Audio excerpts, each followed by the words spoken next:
remarks aren't mine. It's a letter I received, asked to read to Mr. Holbrook. It comes from the White House.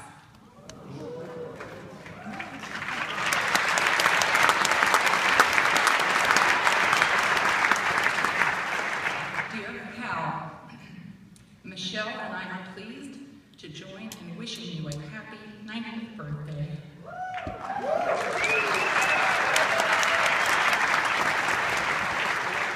For decades, your performances on screen and on stage have brought diverse stories and dynamic characters to life. Your ability to portray Mark Twain's iconic spirit for audiences across our country has helped celebrate the enduring relevance and beauty of America's literary tradition.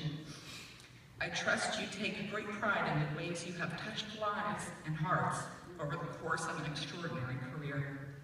Again, happy birthday, and may the coming year be filled with joy for you and your loved ones. Sincerely, Barack Obama.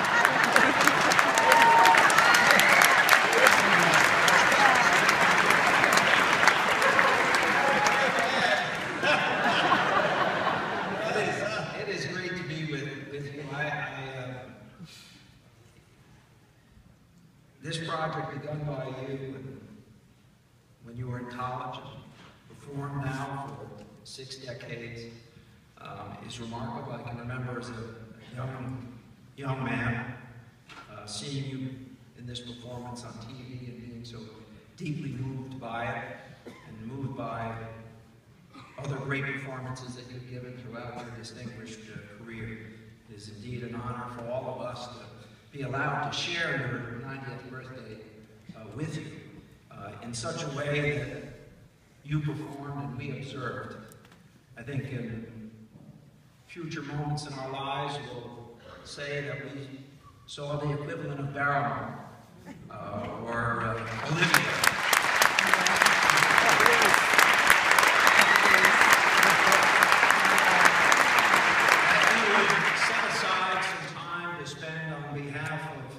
Mark Twain House and Museum on the occasion of your birthday to honor this institution that is so important to those of us who live in Connecticut, the state where Samuel Clemens, renamed for the depth of the river, Mark Twain, lived his life, some of the most productive years here in Hartford, and later in Reading.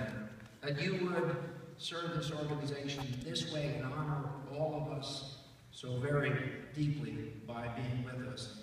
It gives me great pride and almost feel a little silly to say that in the state of Connecticut, this day is Hal Holbrook Day.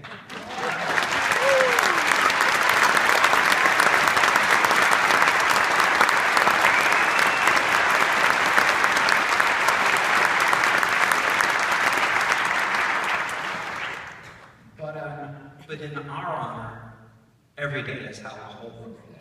Thank you.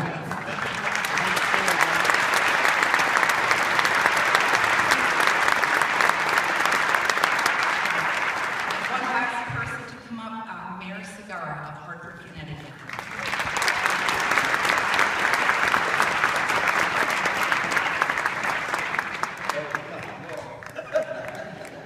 I haven't served in Congress either. Is this flavor going on, I think? Mr. Holbrook, it is such a wonderful honor and privilege to have you in our city. I think that for the thousands of Mark Twain lovers as represented here today, think it's just a great privilege and a great honor to have someone who has so greatly connected us with the spirit of that great, who was a great resident of the city. So we have a proclamation. I want to just read it very quickly. Whereas Hal Holbrook Jr. was born on February 17, 1925 in Cleveland, Ohio, and graduated from Denison University, where he developed Mark Twain Tonight in 1954 as part of a senior honors project. And whereas his first solo performance as Twain was at Lock Haven State Teachers College in Pennsylvania in 1954, and his first national exposure in that role was on the Ed Sullivan Show on February 12, 1956.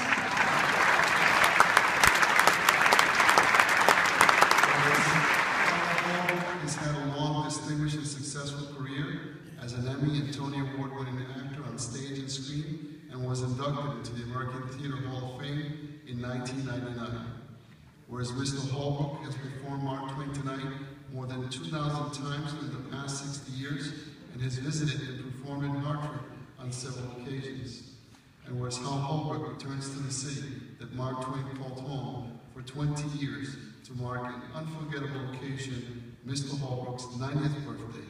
Now therefore be resolved that I, Pedro Segarra, Mayor of the City of Hartford, along with the Court of Common Councils, the citizens of Hartford, the residents of Connecticut, do hereby proclaim today, February 17, 2015, as Hal Holbrook Day in the City of Hartford. Thank you, sir.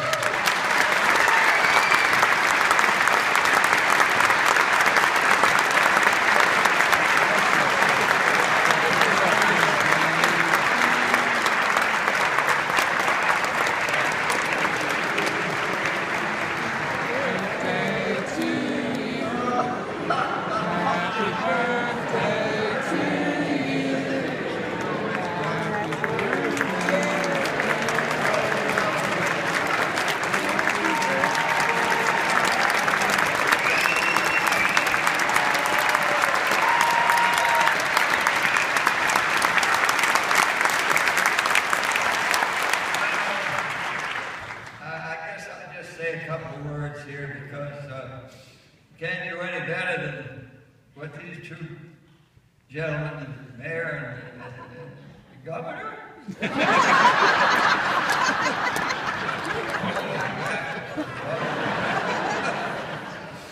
I've come a long way.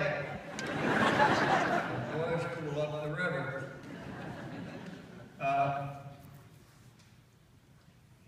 I would like to say a word or two about Edie Salisbury, Edward Collins, and some of the other people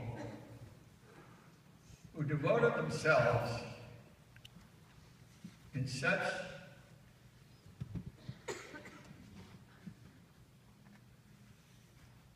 a heroic way to save Mark Twain's residence,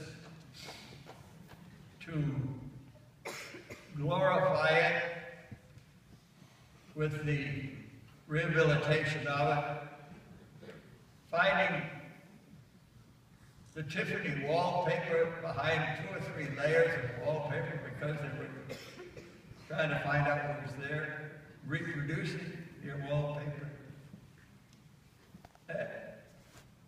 So many things they discovered, so much work they did.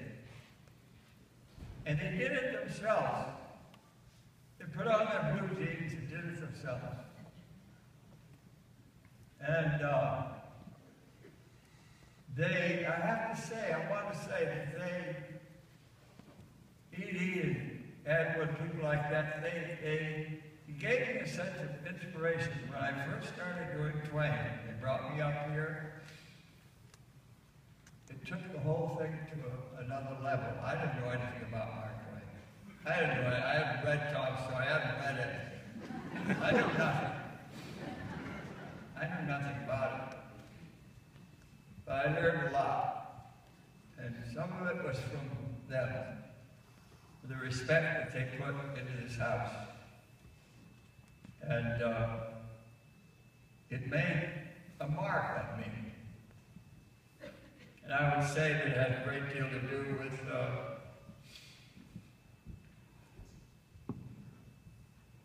respect that I have carried with me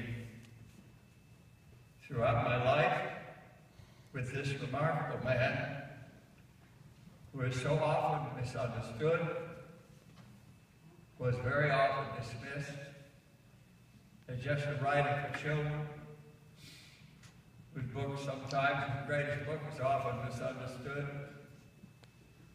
And I think there are a lot of things going on in our world. Lots of television doing stuff in front of our faces. But I think that it really would be a great thing if we would all pause, stop once in a while, pick up a history book, and actually read the facts of history of our country and find out what went on. And maybe that would help us stop arguing with each other and remind us what this country was about.